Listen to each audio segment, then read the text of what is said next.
Shalom everyone, I am Priya, a student of the Holy Torah at ACTC Seminary. ప్రియమైన స్నేహితులారా, ఈ వారం తోరా పర్ష మికెట్స్ అంటే అటు తర్వాత లేదా చివరిలో అని అర్థం. సెఫర్ తోరాలో ఇది 10వ పర్ష. సెఫర్ బెరషీత్ లేదా ఆది కాండంలో ఇది 10వ పర్ష. ఈ పర్ష యొక్క 3వ అలియా వాక్య భాగములు. బెరషీత్ అనగా ఆది కాండము 41వ అధ్యాయం 39వ వచనం నుండి 52వ వచనం వరకు. ఈ 3వ అలియాలో ఫరో యోసెఫ్తో, ఎలోహిం నీకు ఇవన్నీ తెలియజేశాడు కాబట్టి నీలాంటి జ్ఞానవంతుడు మరొకడు లేడు అని చెప్పి అతని ఈజిప్టు దేశం మీద 2వ అధికారిగా నియమిస్తాడు. ఫరో తన ముద్రికను యోసెఫ్ వేలికి పెట్టి మెత్తని నారబట్టలు తొడిగించి బంగారు గొలుసు వేసి 2వ రథంలో ఊరేగిస్తాడు. ముందు అబ్రేక్ అనగా మోకరిల్లండి అని ప్రకటిస్తారు.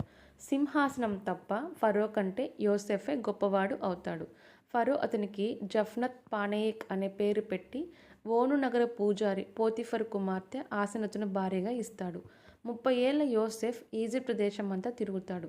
7 సమృద్ధి సంవత్సరాలు అపారమైన ధాన్యాన్ని నగరాల్లో నిల్వ చేస్తాడు. కరువు ముందు అసెనత్ నుండి 2 కుమారులు పుడతారు. మొదటి వాని పేరు మనష్షే. ఎలోహిం నా కష్టాలను మర్చిపోయేలా చేశాడు. 2వ వాని పేరు ఎఫ్రాయిం. నా బాధల దేశంలో ఎలోహిం నన్ను ఫలవంతుడిని చేశాడు అని అర్థం.